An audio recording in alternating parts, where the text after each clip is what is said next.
السلام علیکم ورحمۃ اللہ وبرکاتہ. بسم اللہ الرحمن الرحیم. وقال النبی صلی اللہ علیہ وسلم من تشبہ بقوم فهو منهم. صدق الرسول صلی اللہ علیہ وسلم. بزرگان محترم، عزیز ماں بہنوں، انڈیا اور دوسرے علاقوں میں، دوسرے ملکوں میں جہاں جہاں ہمارے دیش کے لوگ آباد ہیں، وہاں کل مکر سنکرانتی کا دن ہے، جس میں ہمارے ہندو برادران اپنے مذہب کے اعتبار سے اور عقیدے اور مانیتا کے اعتبار سے پتنگ اڑاتے ہیں. جہاں تک اسلام کا معاملہ ہے، غیروں کا تیوہار منانا اسلام میں بہت بڑا گناہ ہے. یہ مختصر سے میسج میں زیادہ باتیں نہیں کہی جا سکتی، عقل مند کو اشارہ کافی ہے.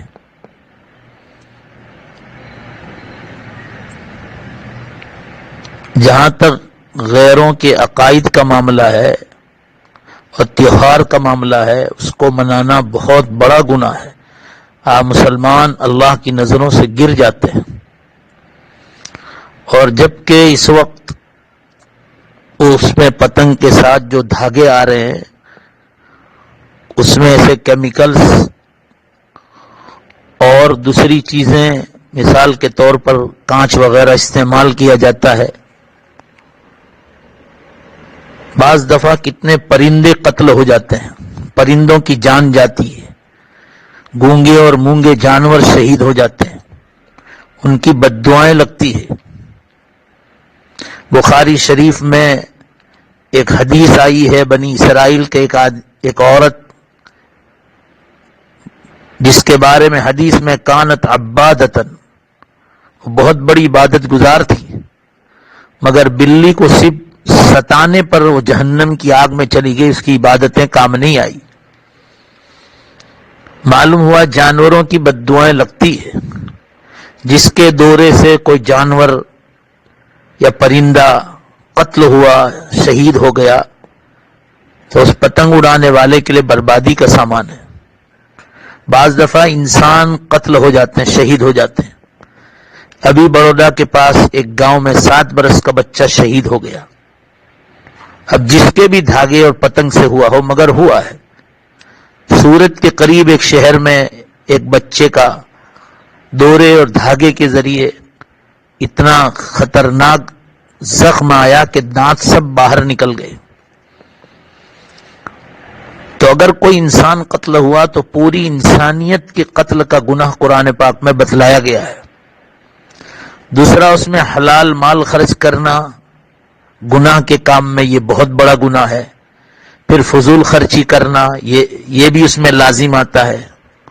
پھر چھپڑوں پر اور چھتوں پہ چڑھ کے اس کو اڑانا، پھر اس کے ساتھ بینڈ باجے اور ڈیجے بجانا،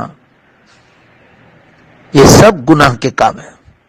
شور مچانا، ڈھول بجانا، سیٹیاں بجانا، چلا چلا کر سیٹیاں مارنا، یہ سب گناہ کے کام ہیں.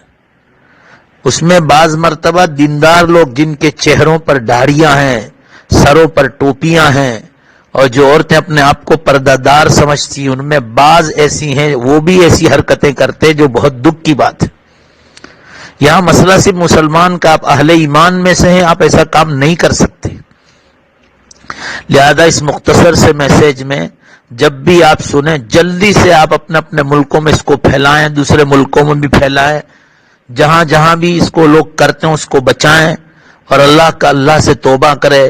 یہ کورونا وائرس کتنی زیادہ وبا پھیلی ہے، ہم لوگ کتنے برے حالات سے گزرے ہیں، لاک ڈاؤن سے، پریشانیوں سے. روزانہ ایک قبرستان میں 25 لاشیں آتی، کیا وہ دن بھول گئے؟ ابھی اللہ تعالی شانہ کو ہم لوگوں نے سب نے مل کر توبہ استغفار کر کے کچھ راضی کیا ہی تھا کہ واپس دوبارہ میں ایسی حرکتیں کریں جس سے اللہ تعالیٰ ناراض ہو جائیں. جبکہ زیادہ تر کثرت سے استغفار کرنا چاہیے، گناہوں سے معافی مانگنی چاہیے، اور اس کے باوجود ہم پہلے ہی سے پتنگ جو ہے خرید کے گھر میں لا کر جمع کر کے انتظار کرتے ہیں کہ کب 14 جنوری آئے اور چھپڑوں پہ چڑھ کر ہم لوگ اسے ڈھونگ کریں. یہ سب اللہ کو ناراض کرنے والی چیز ہے. اور جو حضرات اڑاتے نہیں ہیں ان تمام لوگوں کو میسج دیجئے، چاہے وہ مسلمان ہو غیر مسلم ہو، کہ اپنی بائکوں پر اور سائیکلوں پر نہ نکلیں ان دنوں میں، اور پرہیز کریں اور سب باندھ کر نکلیں تاکہ جو ہے پریشانی نہ اٹھانی پڑے. مسلمان کان کھول کر سن لیں، غیروں کا تیوہار منانا چاہے کوئی بھی تیوہار ہو یہ اللہ کو ناراضگی کا سبب ہے. مجھے امید ہے کہ جلد سے جلد آپ اس میسج کو دوسروں تک پہنچائیں گے. اب قیامت بہت قریب ہے، توبہ کی بہت زیادہ ضرورت ہے، اور پھر ہم ایسے برے کام کریں. یاد رکھیں اللہ کی نظروں میں کبھی آپ محبوب بندے اور بندیاں نہیں بن سکتے. جلدی سے توبہ کریں. اگر خرید بھی لیا ہو تو آپ بالکل پتنگ نہ اڑائیں، اللہ کے واسطے چھپڑوں پر نہ چڑھیں. آپ کے ذریعے کسی انسان کو، کسی مسلمان کو، کسی مخلوق کو بھی تکلیف نہیں پہنچنی چاہیے. یہ بہت بری بات ہے. اللہ تعالی ہم سب کو، بولنے والے کو بھی اور سننے والوں کو بھی عمل کی توفیق دے اور دنیا بھر میں اس کو پہنچانے کی توفیق عطا فرمائے. وآخر دعوانا الحمدللہ رب العالمین.